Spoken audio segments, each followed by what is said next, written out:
और are Nayak Hindi education में आप सभी का स्वागत है। जैसा कि आप सभी जानते हैं कि हमने हिंदी साहित्य से संबंधित पाठ्यक्रम में जितने भी सिलेबस से संबंधित जितनी भी कहानियां, नाटक, उपन्यास जो भी रखा है उसकी सीरीज शुरू की है।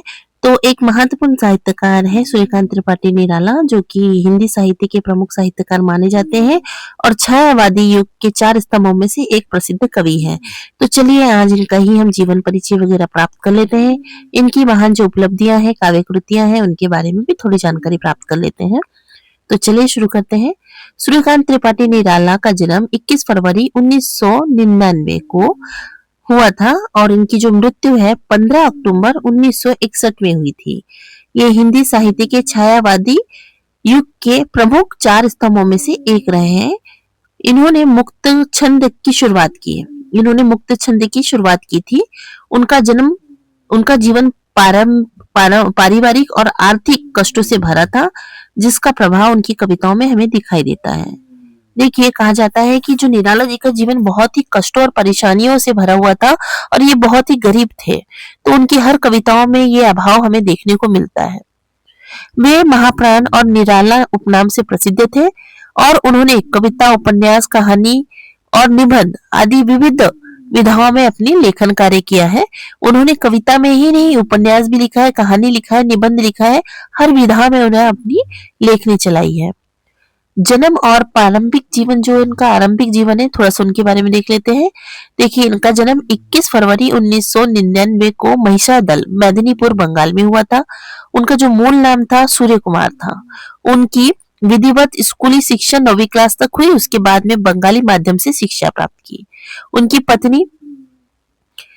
पत्नी की प्रेरणा से उनकी साहित्य और संगीत में रुचि उत्पन्न हुई, ऐसा निराला जी कहते हैं। वे छायावादी युग के 4 स्तंभों में से एक माने जाते हैं। और जो 4 में से जो एक माने जाते हैं, पर 3 कौन से थे? तो उसमें जयशंकर प्रसाद, सुमित्रा नंदन पंत और महादेवी वर्मा है।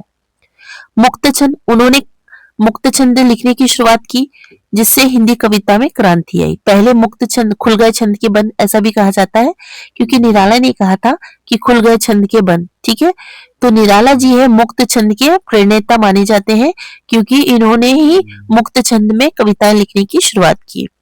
पत्रकारिता, ठीक है, पत्रकारिता के बारे में भी देख लेते हैं। उन्होंने रामकृष्ण मिशन द्वारा प्रकाशित पत्रिका समन्वय और बाद में मतवाला पत्रिका का भी संपादन कार्य किया। अब उन्होंने कौन कौन से विषय में अपनी लेखनी चलाई?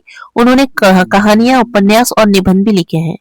उसकी जो विषय वस्तु थी, जो उनकी कविताओं में व्यक्तिगत सुख दुख, आत्मगौरव, प्रेम, सौंदर्य, प्राकृतिक चिंतन, भक्ति, रहस्यवाद, राष्ट्रीय भावना और सामाजिक चेतना तथा विद्रोह के भाव मिलते हैं। उनकी जितनी भी कविता है वो उसकी प्रमुख विषय वस्तु है।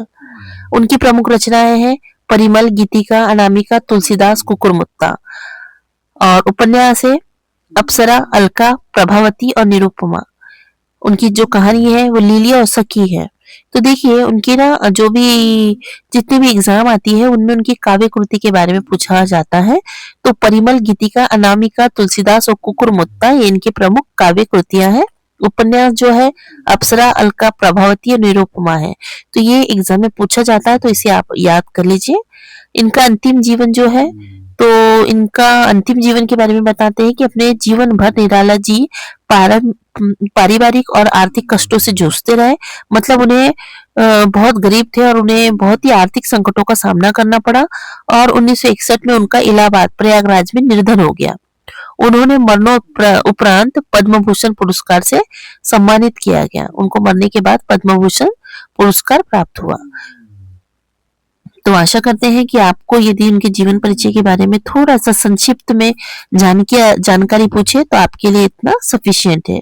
आशा करते हैं कि आपको समझ आया हो। तो लाइक और सब्सक्राइब करें। धन्यवाद।